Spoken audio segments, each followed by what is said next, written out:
Le portefeuille et les jeunes filles. Shahrazad continua. J'ai entendu, ô heureux roi, qu'un homme parmi les plus nantis, dont le nom était Kazim, faisait partie des rapprochés du sultan.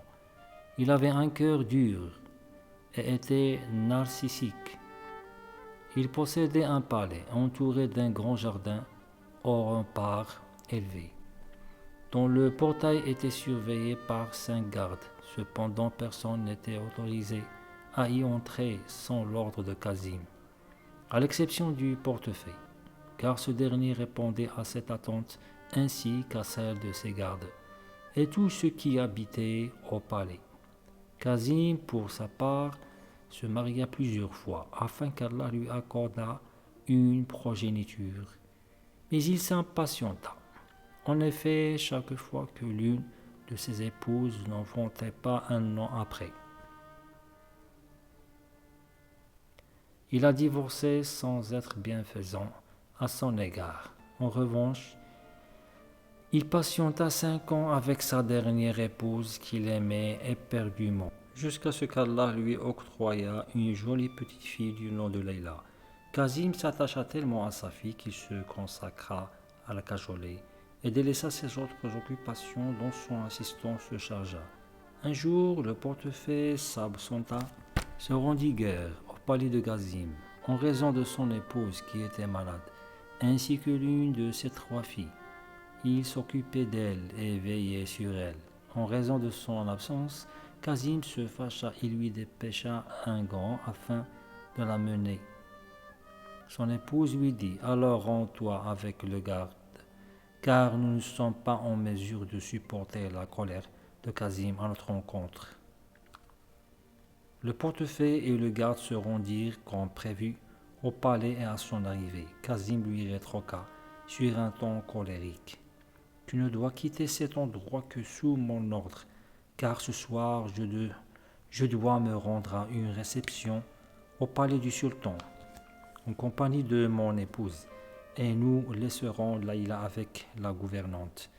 Reste donc avec les gardes jusqu'à notre retour, et il est probable que la gouvernante ait besoin de toi. Le portefeuille ne pouvait rien dire et remit son affaire à Allah. Puis Kazim et son épouse se rendirent au palais du sultan dans la soirée. Mais l'un des voleurs qui eut vent de leur absence pénétra dans son palais, de même qu'il eut vent que les gardes ne restaient éveillés qu'en présence de Kazim. Le voleur réussit à kidnapper Leila durant le sommet de la gouvernante et prit la sortie par la porte située à l'arrière-plan du palais.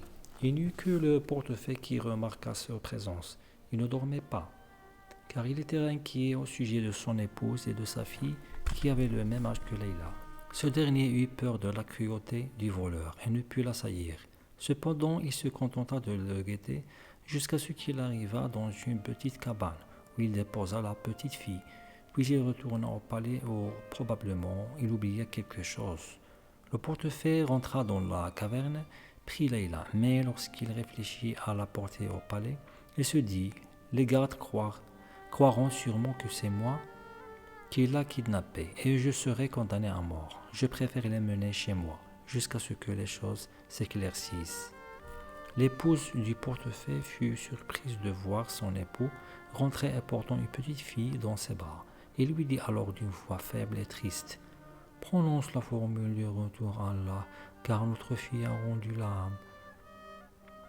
Le portefeuille pleura et poussa des cris de colère. C'est Kazim qui a tué ma fille. Il ne m'a pas laissé à ses côtés pour prendre soin d'elle. Je vais moi aussi tuer sa vie comme il a tué la mienne. L'épouse s'écria: implore le pardon d'Allah. Ta fille était un dépôt chez nous et Allah a décidé de le récupérer. Certes, nous sommes à Allah et c'est à lui que nous retournerons. Où est donc ta patience et ta foi inébranlable? Le portefeuille répondit: j'implore le pardon d'Allah. Est-ce que quelqu'un est au courant de sa mort? Est-ce que quelqu'un est au courant de sa mort? Non, mais tout le monde demain matin prendra connaissance quand nous nous rendrons au cimetière, répondit l'épouse. Le portefeuille rétorqua: je les emmènerai tout seul, à l'insu des gens. Quant à cette petite fille, elle la remplacera et grandira aux côtés de nos deux filles. L'épouse demanda: Et d'où as-tu ramené cette petite fille? Le portefaix répondit: Je l'ai trouvée sur la route et j'ai eu pitié d'elle. Peut-être qu'Allah nous l'a suppléée par cette petite fille. Prends soin d'elle et n'informe nos voisins ni de la mort de notre fille, ni de la présence de cette petite fille chez nous. Je vais retourner à présent au palais. Et au petit matin, je reviendrai pour enterrer notre fille en catimini. Le portefaix retourna empressé au palais. Et là, il rencontra par hasard le voleur sur sa route, sortant du palais avec certaines choses à la main. Il réveilla alors les gardes, qui le mirent en état d'arrestation sur le champ. Ils lui confisquèrent un coffre rempli d'or et de bijoux. À la suite du chahut, les valets se réveillèrent, ainsi que toutes les personnes présentes au palais. La gouvernante, pour sa part, poussa un cri. « Layla a été enlevée, c'est cet homme qui l'a kidnappée. » Puis le voleur avoua l'enlèvement du Layla, de la même manière qu'il avoua qu'il était le frère de l'une des épouses de Kazim. En effet, il voulait se venger de lui il y a bien des années déjà, pour avoir été injuste envers sa sœur, et que l'occasion rêvée ne s'était présentée que cette soirée-là. Ce n'est qu'ensuite qu'il informa que Layla se trouvait dans une grotte non loin du palais.